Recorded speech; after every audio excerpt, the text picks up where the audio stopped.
Now, what happens if the price drop to 9,000?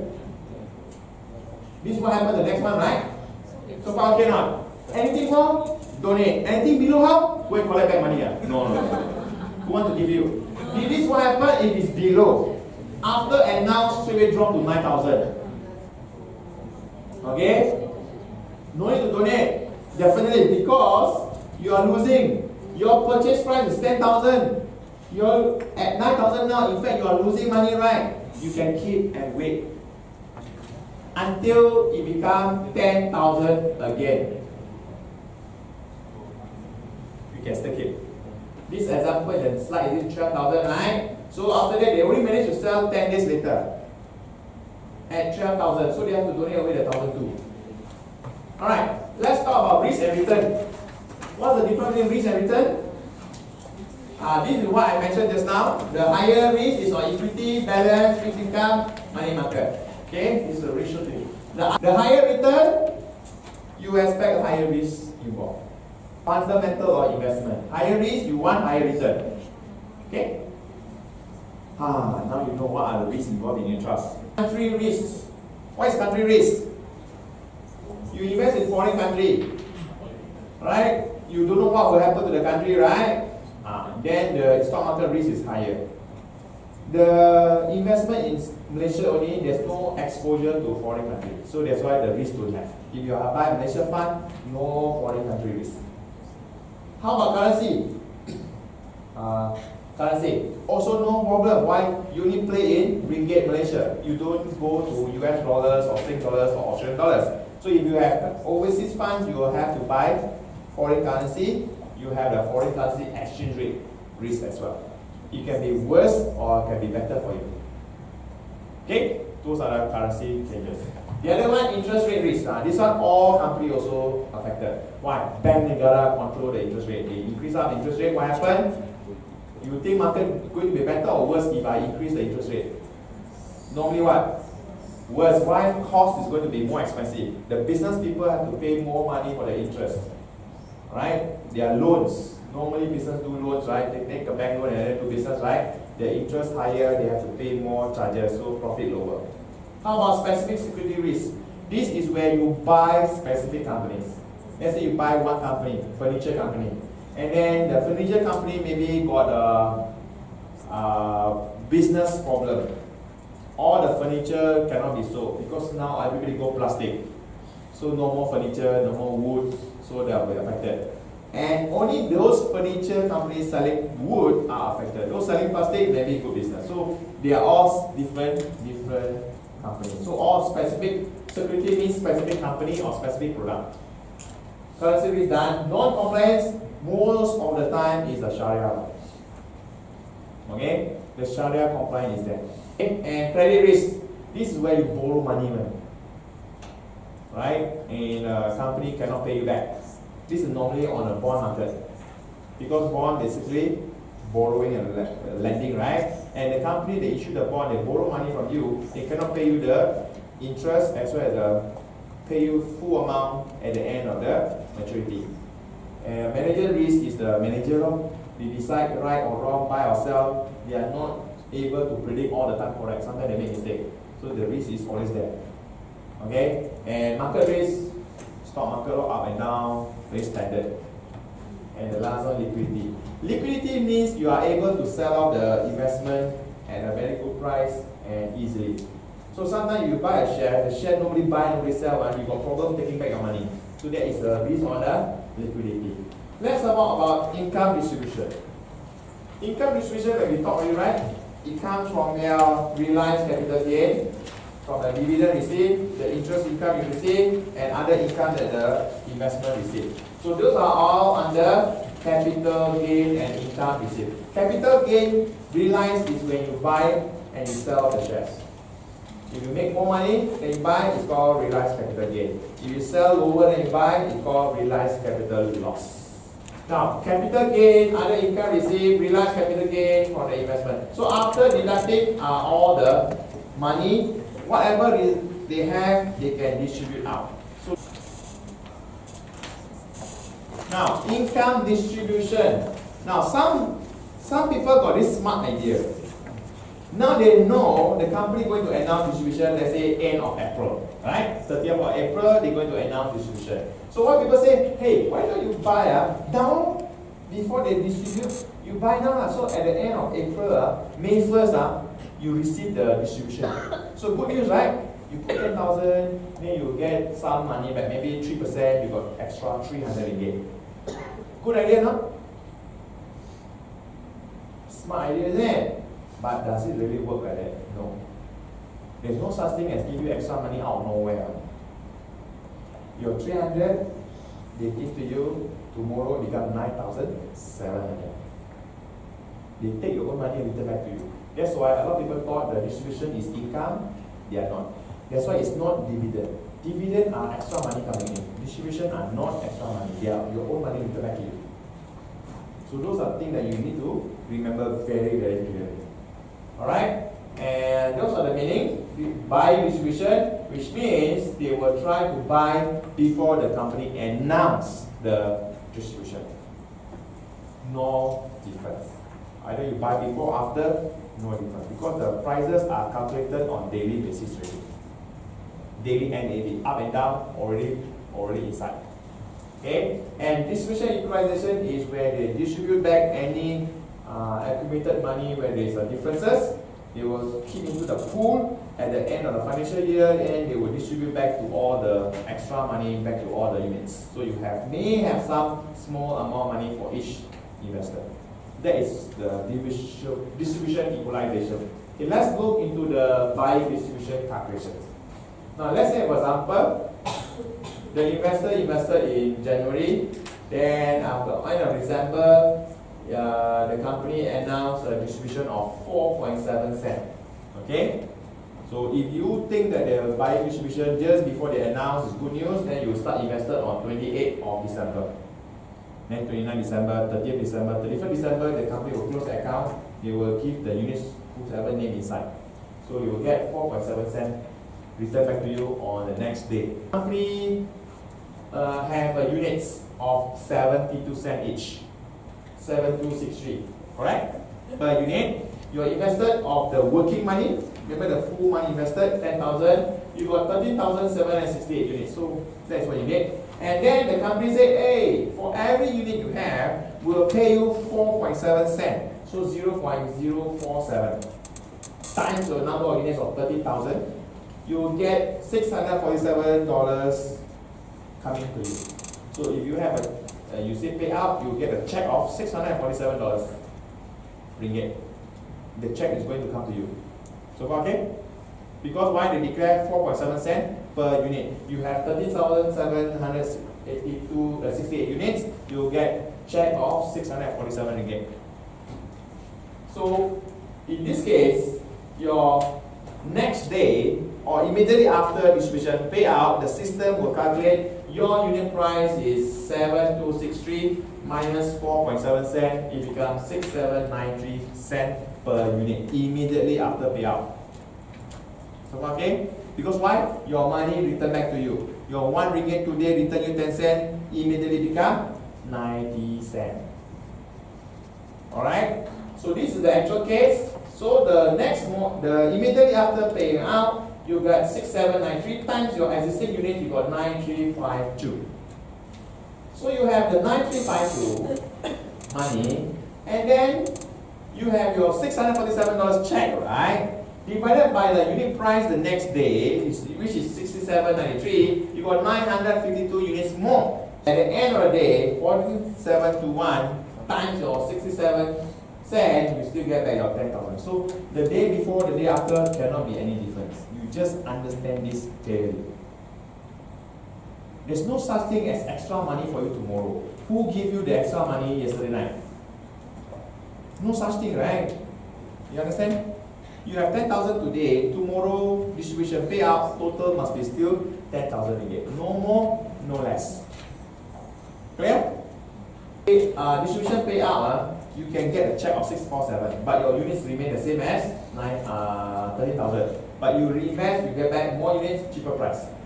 So you get your 647 as your income. Okay? Now, the other method is called unit split. This is where you break the same amount more. Let's imagine a cake. This whole cake is 1 ringgit. You buy a cake, 1 ringgit. Small one, not very big, small one. Yesterday you cut into 4 pieces, so 4 people can eat. But tomorrow the company say, hey, we got promotion for you, buy 4, free 1.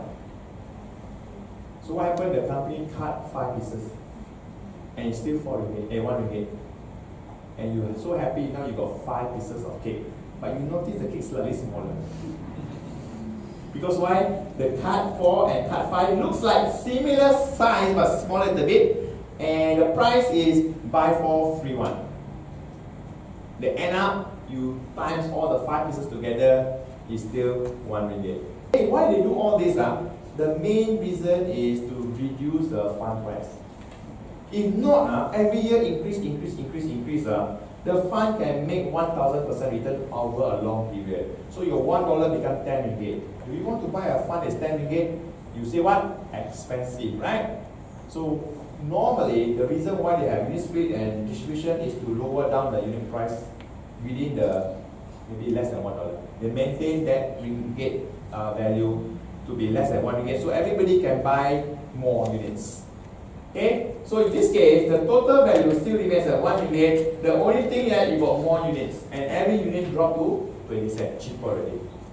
More units and cheaper price. Now, how do you calculate the amount faster?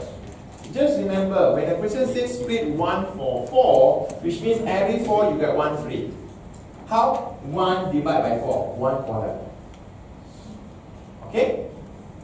And then you get how many total? 5. So can I remember? If you say 1 over 4, which means the total number will be 5 tomorrow. 1 for every 4 for free. Okay? You just add 1 plus 4 equals to 5. So if you have a 100 million units in circulation, NAV per unit is $1. And after split, right, 1 for 4, your unit price will drop to 80 cents. Why? Your $1 multiplied by 4 divided by 5. Easy to calculate, huh? 1 over 4, right? You just remember, you add together equals to 5. 1 plus 4 equals to 5. In terms of units, and the other one is unit price. So far, okay? In terms of unit, you're getting more or less? More, right? If you're getting more, you must have 5 divided by 4 times your 100,000 units equals to 125 million units. Correct or not? In terms of price, it's reverse. Lower, right? 4 divided by 5. In terms of units, must be more, isn't it? You got more units, must be 5 divided by 4. Cannot be 4 divided by 5. So 5 divided by 4 times 100 million, you got 125 million. And in terms of price, you must be cheaper, right? 4 divided by 5 times your 1 ringgit equals to 80 cents. This is the only thing, remember, you settle already. You don't need to worry so much about other formulas. Very complicated. Just remember these two, shortcut your unit price and number of units calculation. You just remember 4 divided by 5 or 5 divided by 4. Is 1 to 5 is 5 over 6 or 6 over 5. You got it? Let's say sometimes they say 1 over 10. So you just imagine 10 over 11 or 11 over 10. Just add 1 plus 10. 1 plus 4 equals to 5. 1 plus 10 equals to 11. If you say 1 over 6, 6 over 7 or 7 over 6. That's all you need to know. Units in terms of value. Your ringgit will always be the same before and after. Your ringgit 100 million will be the same. It's just that unit price cheaper by the ratio of 4 over 5, and the number of units will be more by the ratio of 5 over 4. Just logically, the units will be more or less when you split and give more. More, right? So must be the big number divided by the small number. 5 over 4. In terms of price, it will be cheaper, right? So must be less. So small number divided by big number. That's all. So unit split, conclusion is NAV will be lower and unit circulation will be higher lah. And how about total value? Same. No, you got the concept right. Instead of the calculations, right, what you want to know is you want to measure how much money you make after many years. You put your 10,000, how much money you make for 1 year, 2 years, 3 years. These are all measured under raw return. And raw return, the formula is very straightforward. Basically, is this. I will explain to you about raw return and all that. The other method is called compounded annual return. Compounded means they will first year go to second year, third year, fourth year, and so on. So whatever you make for the first year, you use the same money, no withdrawal, you invest for the second year. Whatever you make for the second year, you never take out, you invest for the third year. This is how the full power of compounding is being used. You don't take out. When you take out, some money is already disappeared, so you cannot increase your money faster.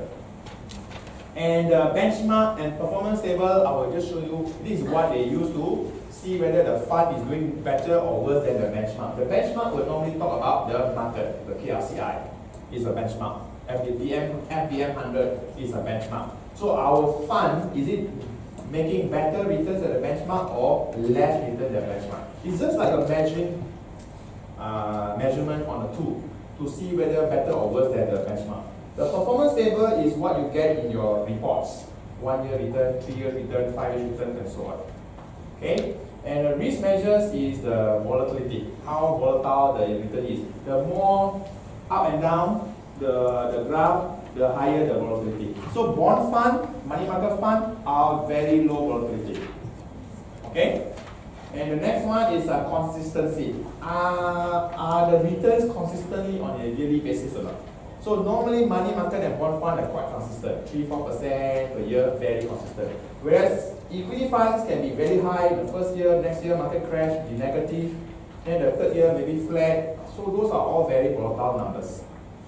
And the last one, qualitative. Besides investment returns in terms of percentage, there are also other things like, is the fund managed properly, are they taking more conservative approach, or other things that is not on numbers. Is the service good? Those are other things that you need to consider as well. Okay, so these are a few things that you need to highlight to the customer why they should choose unit trust from you. Now, one example on raw return is this. You invested 1 ringgit many years ago, 2007, and 2012 you sold the investment for 1 ringgit 50 cents. So 150 minus $1 equals to 50 cent profit. Divide by the $1, you get 50% return. How to remember the formula is end price minus begin price divided by begin price. Because the begin price is your base. So whatever the difference, divide by the base is your percentage return. So again, you buy at $1, that's your base price, your begin price. And you sell at 150. So the difference is 50 cents. This one you know already. Whatever you paid minus away what your amount you paid is a profit, right? Profit divided by the amount you paid is your raw return. One thing about raw return is they don't care how long you invest. You can invest this for 5 years, 10 years. If it's invest for 1 year, very good, right? 1 year you get 50%, is very good return. But you invest for 25 years, not really, right? Returns very slow. Okay, raw return doesn't take into time effect. Right, the time is not inside the formula. Why? Begin minus end minus begin divided by begin. No measurement about time. That is the raw return. Okay? So what clear the formula? End price minus begin price divided by begin price. Okay?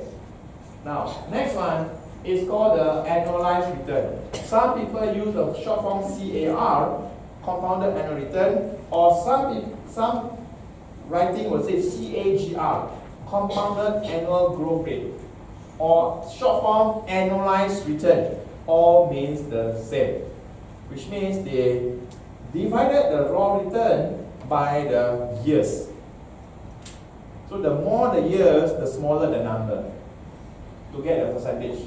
Let's say, for example, the investment produced 75% total return. Investment period 5 years. Compounded annual return is what? And compounded annual return measures assuming the return rate is the consistent over the 5 years, which is not the normal actual case. Actual case are very volatile. Okay, 1.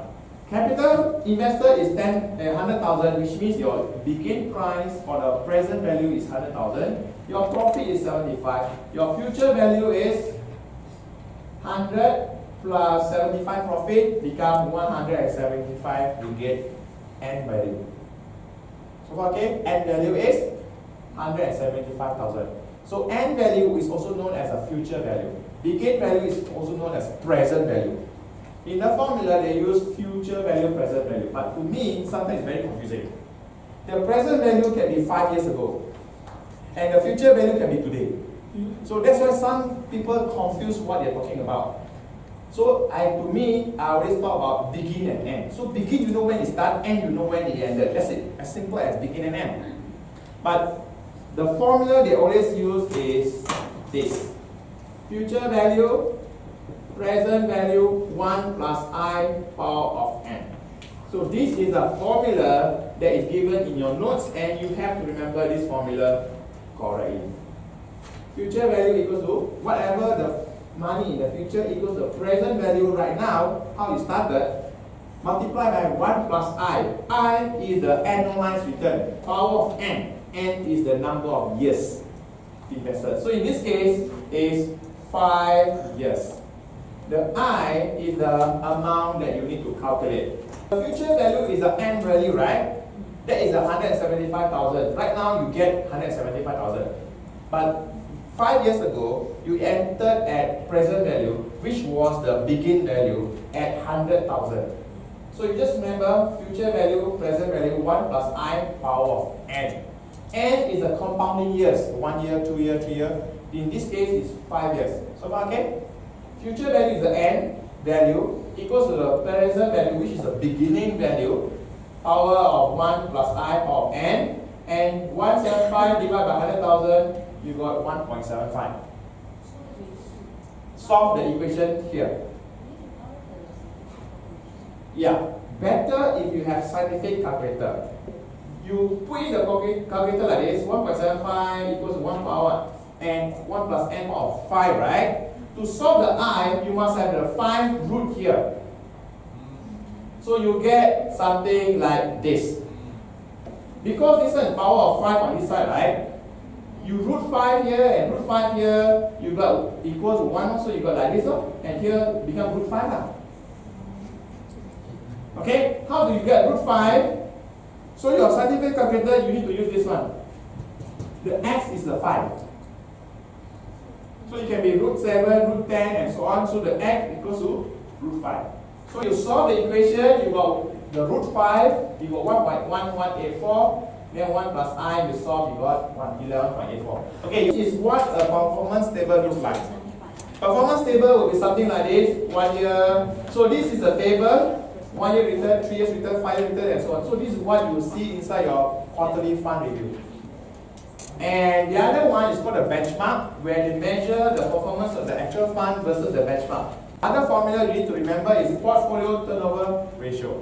What they do, they will tell you exactly how much the fund manager buy and sell the investment. The higher the portfolio, the more active the investment is. Formula is, you must remember, half total investment acquisition plus total investment disposal. Is total buying plus total selling. Simple language. And why they have a half there? To average the buying and selling. So they want to know how much the fund manager has been buying and selling, buying and selling, buying and selling. So total buying plus total selling, you divide half so that you divide by 2 so that you can get the average, divided by the full average fund size. The whole year fund size, how much average. So they want to know how much you buy, sell compared to the overall money you have. And that will give you the portfolio turnover ratio. The bigger the number, the more active the buying and selling. Right?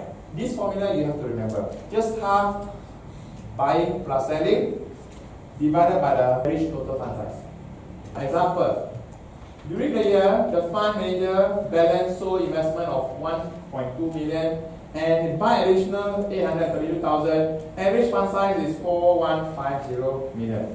So how do you calculate? Half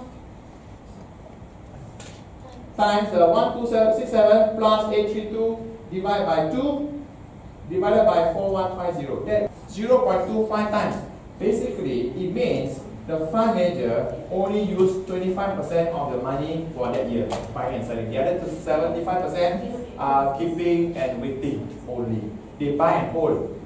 They buy and hold for long term. If they buy, sell, which means they're 100%, which means they are very active. They buy everything and sell everything within 1 whole year, which is very, very active. Okay? Now, what are other fees and charges involved? The direct is what the customer pay from their own pocket money. Remember just now the switching, the service charge, the initial one? The 5.5 is under service charge. The other one is the repurchase. Repurchase is when you sell off, they will charge you. So as switching. Switching, remember I told you, buy from one fund, sell, then buy another fund, minus off the 50 ringgit, that is the switching charge. Plus the last one is called transfer. Transfer charge, which means you change ownership. I love my wife so much. I have $1 million units. I give to her. I don't need to sell and buy back. I just transfer ownership to her. Transfer is changing of owner. Switching is changing of funds. You see the difference? I repeat again. Switching is same owner, change funds. Transfer, you change owner, same units, same fund. You just change the ownership only. So there's no selling required. It's just changing of ownership. Just like you buy a house, you change name to your husband, wife, children. You just change ownership, you still keep the house. You